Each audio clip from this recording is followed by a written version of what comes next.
ভাইয়া, বৌদি,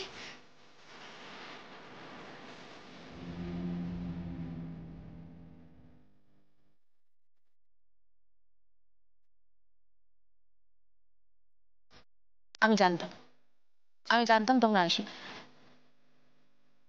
বৌদি, তুমি তো আমার বিয়ের পুরোহিত, তুমি আমার সব। তুমি না থাকলে তো আমার বিয়েটাই হতো না।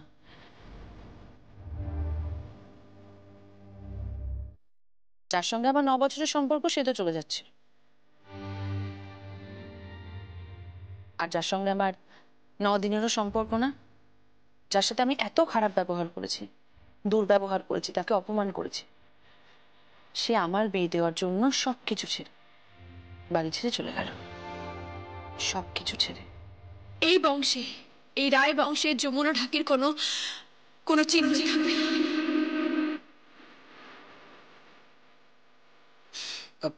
গীত থাক না, এখন এইসব কথা থাক।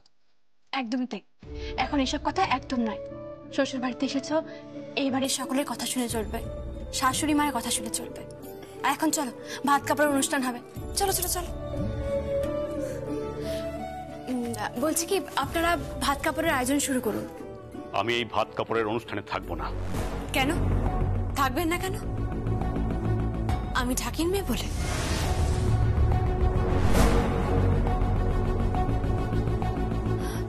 দেখুন, সময় বয়ে যাচ্ছে, অনুষ্ঠানটা শুরু হোক। আপনি দয়া করে এরকম করবেন না, আপনি থাকুন। যেরকম চলছে তাতে তো মনে হচ্ছে যে যমুনাকে এবার এ বাড়িতে একটা ঘর দিতে হবে। এমনিতেই তো ওর শ্বশুর বাড়ি নেই, তাই না? এ বাড়িতে ওকে জায়গা দিতেই হবে, কারণ তা না হলে তো আবার আমাদের বাড়ির বউ কথায় কথায় বলবে যে যমুনা না এলে আমি এটা করব না, যমুনা না এলে আমি ওটা করব না। মাফ করবেন, আমার শ্বশুর বাড়িটা সবাই দেখেছেন আপনারা, প্রাসাদের মতো। আপনাদের এই বাড়ি থেকে অনেকটাই বড়, মানে অর্থে সবেতেই অনেকটাই বড়। ওটা তো যমুনা ঢাকির বাড়ি নয়, তার বাড়ির কথা বলুক। সেখানেও একটা ছোট্ট ঘর আছে যেখানে ও সুখে থাকতে পারে, সেটা নিয়ে আপনাদের ভাবতে হবে না। মা বোনের বাড়ি থেকে তত্ত্ব এসে গেছে। বাহ, তাহলে তো ভালোই হলো। এবার চলো অনুষ্ঠানটা শুরু করা যাক। আসো। আমাদের বাদ দিয়ে অনুষ্ঠান করলে হবে নাকি?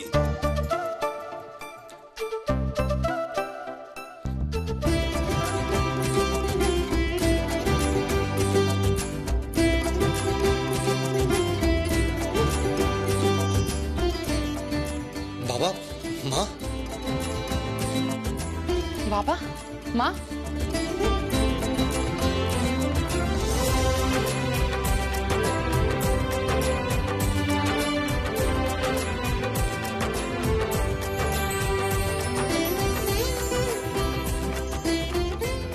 তুই কি ভেবেছিলি তোর ভাত কাপড়ের অনুষ্ঠানে তোর বাবা মা আসবে না? সে আবার হয় নাকি? আমি ভাবতেই পারছি না যে তোমরা এসেছো। শোন, ভাত কাপড়ে আসার অন্য একটা বাহানা আছে তোর বাবার, নিজের বৌমাকে দেখার জন্য, বুঝেছিস? সকাল থেকে সেজেগুজে বসে আছে, কখন এখানে আসবে আর কখনো যমুনাকে দেখতে পাবে। এরপর তো আবার যমুনার বাপের বাড়ি যাবে, ওখানে বিয়ে অ্যাটেন্ড করবে, তারপর আবার এখানে আসবে। পারলে গঙ্গার বাড়িতেই থেকে যায়।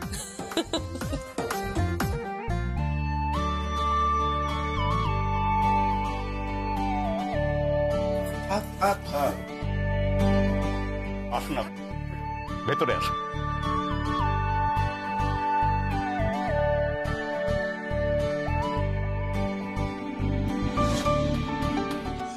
থাক থাক, প্রণাম কেন?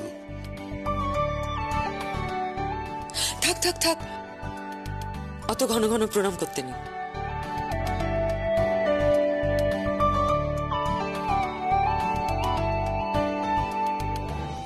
কেমন আছিস যমুনা? ভালো আছি বাবা, আপনি কেমন আছেন?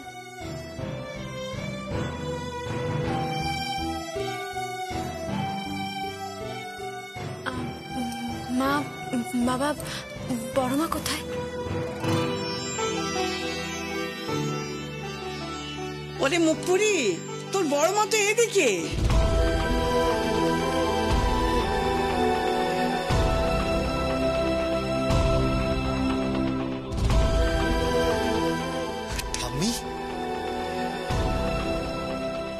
তো ঠাম। আসুন আসুন আসুন আসুন আসুন আসুন। আস্তে আস্তে আসুন, এখানে বসুন। হ্যাঁ, আর সময় নষ্ট করো না, এবার ভাত কাপড়ের ব্যবস্থা করো। হ্যাঁ বেদ, আর দেরি করো না। জাকির শুরু করে দে, আর দেরি করিস না। ও মা, দিদি ভাই, তোকে কি সুন্দর লাগছে রে, দারুণ সেজেছিস তো। কোথা থেকে সেজেছিস রে, পার্লার থেকে? না না, আমি নিজেই সেজেছি। আর একটু যদি দেরি হয়ে যেত তাহলে তো আমি সাহেবী পোশাক পরে এখানে আসতাম, তারপরে ভাত কাপড়ের অনুষ্ঠান হতো, তারপর ভাতটাও আমি দিতাম আর কাপড়টাও তোর জিজুকেই আমি পরাতাম।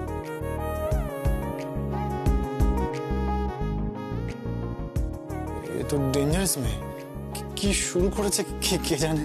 বলছি এখন বরং এসব কথা থাক। হ্যাঁ পম্পা, তুই আমার সঙ্গে চল, ওই ভাত কাপড়ের সমস্ত জোগাড় করতে হবে। হ্যাঁ, শঙ্খটাও নিয়ে আসতে হবে, চল।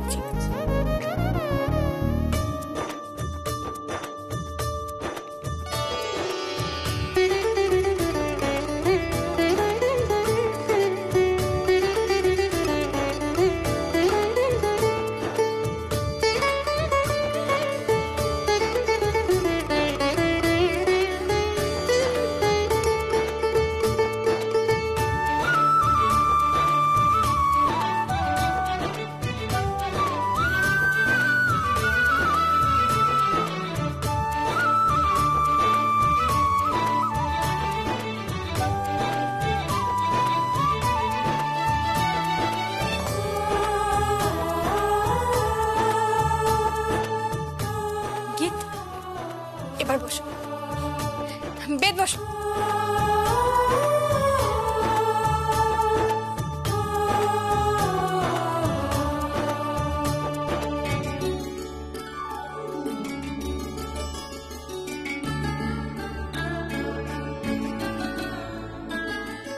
এই নাও বেদ, এবার এই ভাত আর কাপড়টা ওর হাতে তুলে দিয়ে বলো যে আজ থেকে তোমার ভাত কাপড়ের দায়িত্ব নিলাম। এক মিনিট বেদ, তুমি আমার ভাত কাপড়ের দায়িত্ব তো নেবে, কিন্তু তার আগে তুমি আমাকে একটা কথা বলো, তোমার মাসিক উপার্জন কত?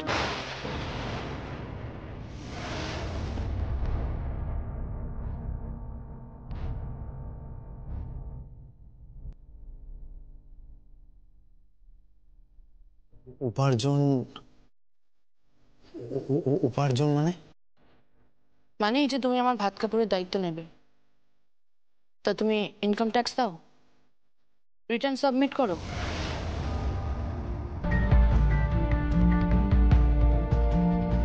মানে তোমার নেট গ্রস উপার্জন কত? কেদার বাবু, এইসব কি হচ্ছে বলুন তো? এসব এসব কি বলছো গীত? ট্যাক্স ফ্যাক্স কি?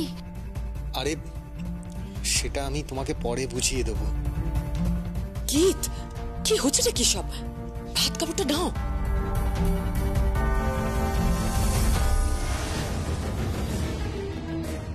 গীত, ভাত কাপড়টা নে মা। ভাত কাপড় তো আমি নেব, কিন্তু তার আগে আমি জাস্ট জানতে চাইছি, এই যে আমি এত এত শপিং করি ঘন ঘন, আমার বাবা কিন্তু আমাকে কোনো কিছুতে না করেনি, উল্টে আরো বেশি বেশি দিয়েছে। তা তুমি আমাকে সবকিছু দিতে পারবে তো পেট বাবু?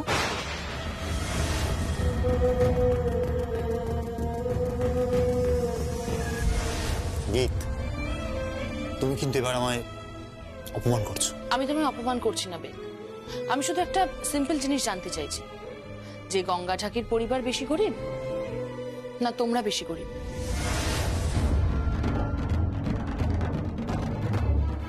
বৌমা, তুমি কিন্তু মাত্রা ছাড়িয়ে যাচ্ছ এবার।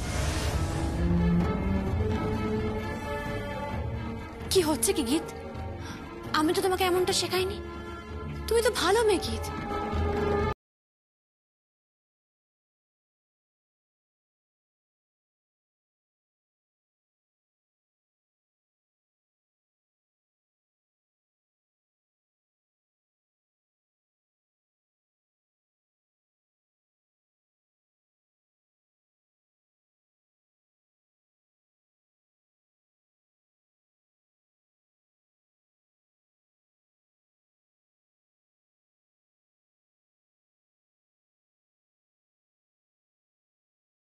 যাবো না, হ্যাঁ, আপনি তো সেটাই পারেন, চলে যেতে, বিয়ের মণ্ডপ ছেড়ে চলে যেতে, এই ভাত কাপড়ের অনুষ্ঠান ছেড়ে চলে যেতে।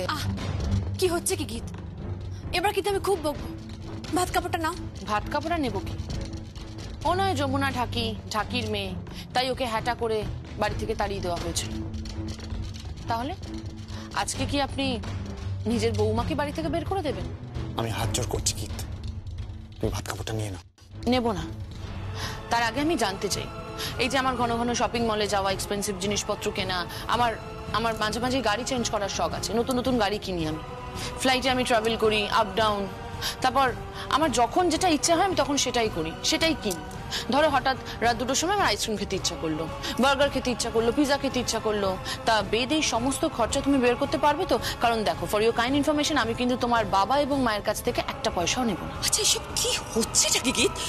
ভাত কাপড়টা নাও। দেখুন দেখুন, আপনার মেয়ে কিন্তু শ্বশুর বাড়িকে অপমান করছে। গীত, ভাত কাপড়টা নাও এবার। গীত, ভাত কাপড়টা নাও। তুমি যদি সত্যি সত্যি আমাকে ভালোবেসে থাকো, যদি সত্যি সত্যি নিজের মা বাবাকে শ্রদ্ধা করে থাকো, তাহলে এখন এই মুহূর্তে তুমি ওর হাত থেকে ভাত কাপড়টা নেবে। তুমি যখন বলছো আর আমি না করি কি করে বলো?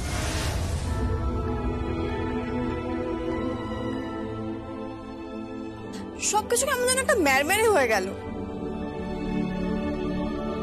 সত্যি ভাবলাম কত আনন্দ করব, পরিবেশটা কেমন গম্ভীর হয়ে গেল। ও বৌদি, একটা গান গাও না প্লিজ।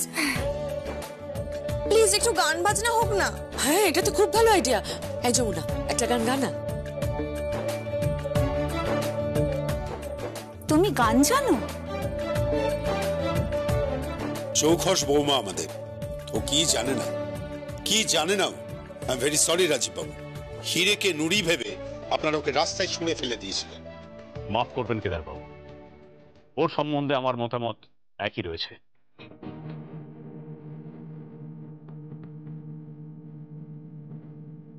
বিন্দু মাত্র পাল্টায়নি, ও একটা ঢাকির মেয়ে। এভাবে তুমি আমাদের বাড়ির বউকে ছোট করতে পারো না। এসব কথা থাক না। ওকে আমরা মাথায় তুলে রাখি। তখন থেকে ঢাকি ঢাকি কাকে বলছে? আমি তো একজন বাজি, ইংরেজিতে যাকে মিউজিশিয়ান বলে, তাই না?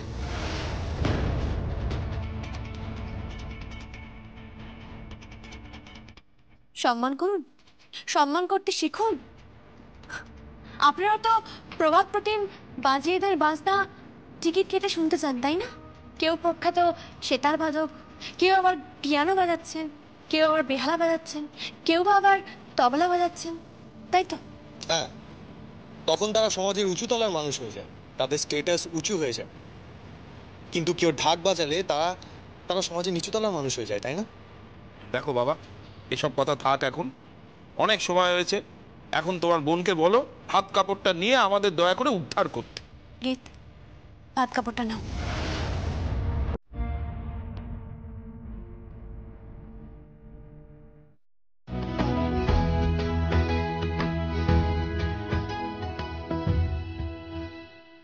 আমি তোমার ভাত কাপড়ের দায়িত্ব নিলাম।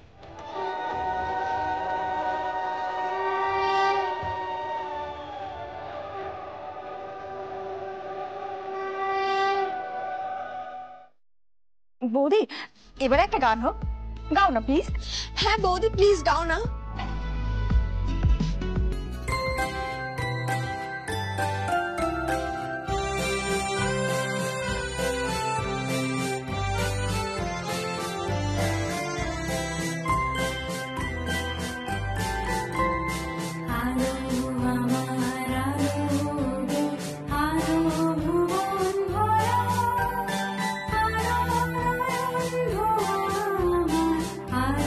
হৃদয়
ডাকছিস? হ্যাঁ, এই দেখ তোর জামাইবাবু তোর জন্য কলকাতা থেকে সাদা জিনিসপত্র নিয়ে এসেছে।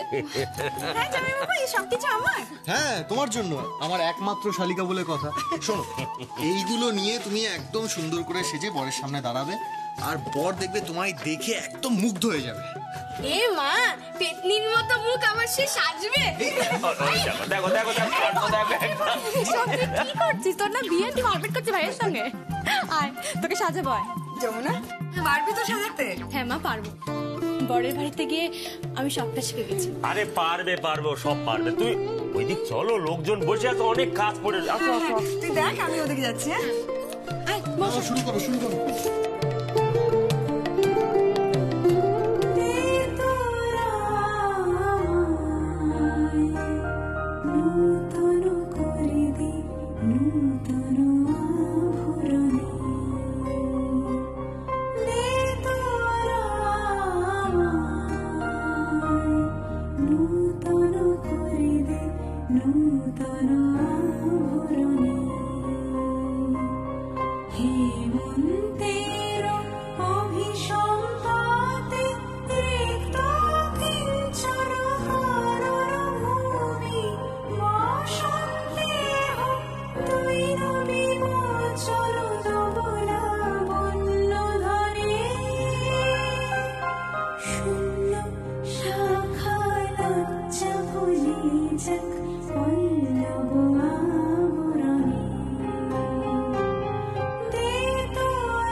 এই যে ম্যাডাম, তুমি ওকে সাজাও, আমি আমার বউকে সাজাই। পাগল নাকি? প্লিজ একটু সাজাই না।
সাবধানে।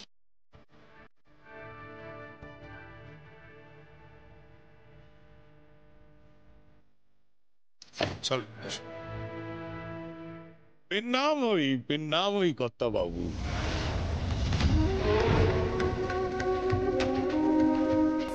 স্বয়ং মহারাজা এসেছেন কিনা প্রজার ঘরে, এ দৃশ্য বড় একটা দেখা যায় না।